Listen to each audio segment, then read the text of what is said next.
Desde el sábado 14 de marzo estamos todos los españoles, inocentes y culpables, bajo arresto domiciliario, sin juicio ni defensa. Si hubiera graves disturbios callejeros con vandalismo y agresiones, todos entenderíamos que se declarase el estado de alarma para esa zona y que se restringiese la circulación de los vecinos. A un problema policial, una solución policial. No entenderíamos, en cambio, que ese mismo problema se intentase atajar mediante la vacunación masiva de la población.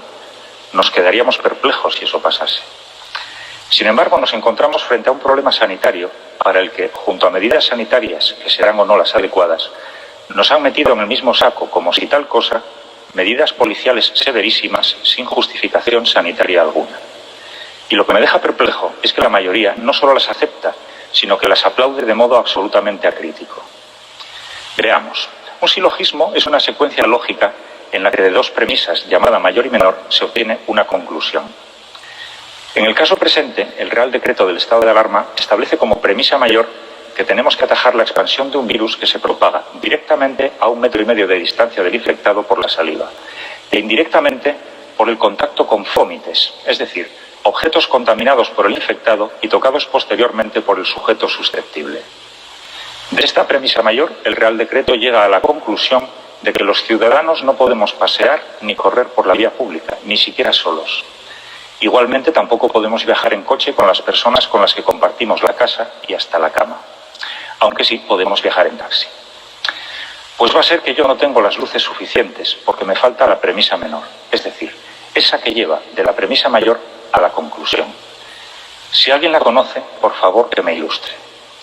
Las autoridades bávaras que han impuesto restricciones a la circulación tampoco la conocen y permiten salir a hacer deporte o pasear siempre que se haga en solitario o con familiares. O las autoridades francesas que exigen que el ejercicio sea individual. Probablemente estas autoridades están tan locas o mal informadas como yo. Quien, por ejemplo, sale a correr al parque sin acercarse a nadie, no es que sea difícil, es que es prácticamente imposible que se contagie si está sano, ni que contagie a otro si está infectado. Algún integrista me dirá que riesgo hay, remoto, pero lo hay. Cierto. Los prevencionistas sabemos que el riesgo cero no existe. La vida es riesgo en sí misma. Pero me atrevo a afirmar que ese riesgo residual de quien sale a pasear o correr es 100 veces menor que el de quien sale a comprar al supermercado o el de quien monta en un taxi, por muy aseado que sea el taxista. Y eso sin hablar del riesgo para la salud mental y física asociado al confinamiento y el sedentarismo. Prefiero asumir el otro riesgo que este.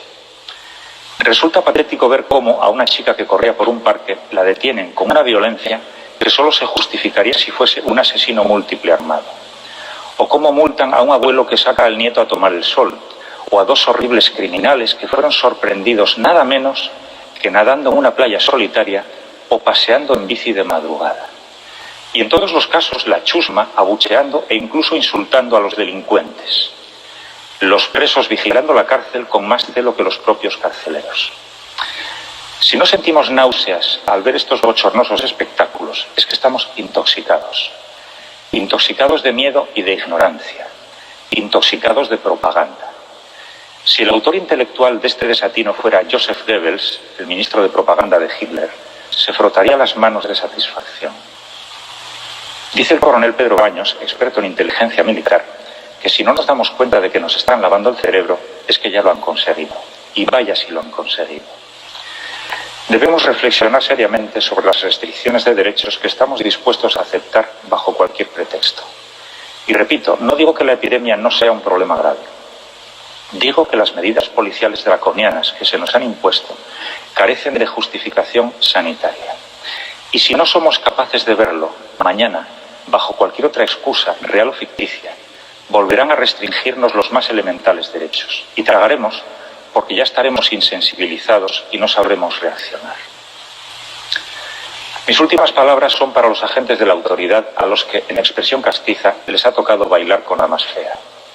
Supongo que sabrán que la mayoría de las denuncias que formulan estos días no son por infracción del Real Decreto del estado de alarma, que carece de rango legal para establecer nuevas infracciones, sino del artículo 36.6 de la Ley de Protección de la Seguridad Ciudadana, que tipifica como sancionable, y leo textualmente, la desobediencia o la resistencia a la autoridad o a sus agentes en el ejercicio de sus funciones, así como la negativa a identificarse a requerimiento de la autoridad o de sus agentes, o la alegación de datos falsos o inexactos en los procesos de identificación.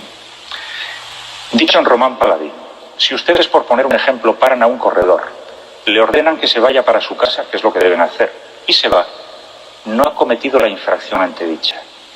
Y si ustedes, a pesar de todo, lo denuncian como si lo hubiera cometido, son ustedes los que están cometiendo no una infracción, sino un delito de prevaricación o falsedad. Podrán ustedes engañar al ciudadano que no conoce las leyes, podrán engañar al juez que no estaba presente, pero en cualquier caso habrán cometido un delito, además de un perjurio, porque juraron cumplir y hacer cumplir las leyes.